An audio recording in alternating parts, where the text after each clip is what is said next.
এটা হলো আমার দই বানানোর দ্বিতীয় অ্যাটেম্প। সো যেমনই হয়েছে আলহামদুলিল্লাহ ভালোই হয়েছিল। সো হ্যালো এভরিওয়ান, আসসালামু আলাইকুম। সবাই কেমন আছেন? আশা করি সবাই অনেক ভালো আছেন। আমি আলহামদুলিল্লাহ অনেক ভালো আছি। প্রথমেই একটা হাঁড়িতে আমি চিনিটাকে গলিয়ে নিচ্ছি, ক্যারামেল করে নিব। চিনিটাতে কালার আসার পরে আমি দুধটা ঢেলে দিব। সো আমার চিনিতে কালার এসে পড়েছে, এটা গলে। সো এটাতে আমি দুধটা ঢেলে দিয়েছি। এখন এই দুধটাকে ভালো করে জাল করতে হবে। দুধটা আমি আগে থেকেই গরম করে রেখেছি, আর এটা অবশ্যই অনবরত নাড়তে হবে। তো আমি এটাকে প্রথমে ভালো করে জাল করে নিব। অ্যান্ড এটাকে 40% এটাকে শুকিয়ে নিব, মানে দুধটাকে ঘন করে নিব। আর এখানে আমার 2 দিন আগে দই এনেছিল, মিষ্টি দই। সেটা আমি এখানে জাস্ট পানি ঝরানোর জন্য একটা ছাঁকনিতে দিয়ে দিয়েছি, যেন পানিটা ঝরে যায়, না হলে দইয়ের থেকে পানি উঠবে। তো তারপরে আমার চিনি মানে আমি টেস্ট করে দেখেছিলাম চিনি দরকার, এই জন্য আমি আবার এখানে চিনি দিয়ে ভালো করে এটাকে জাল করে নিচ্ছি।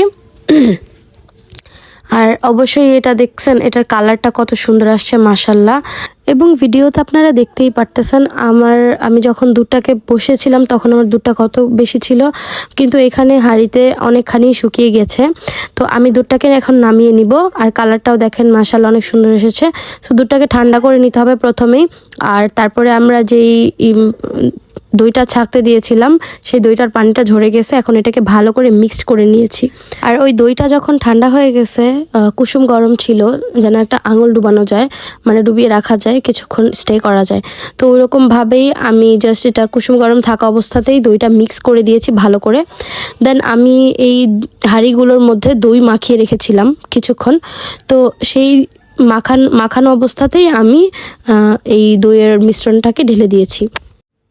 এবং আমি এখন এটাকে হাঁড়িতে বেক করব। এটাকে জাস্ট 2-3 ঘন্টা বেক করলেই হয়ে যায়। তো এই যে দেখেন, ফাইনালি আমার দই কমপ্লিট। সো ভিডিওটা ভালো লাগলে অবশ্যই একটা লাইক কমেন্ট করে দিবেন, অ্যান্ড আমাদের পাশে থাকবেন। পেজটাকে একটা লাইক দিয়ে যাবেন। সো আল্লাহ হাফেজ, দেখা হবে নেক্সট ভিডিওতে।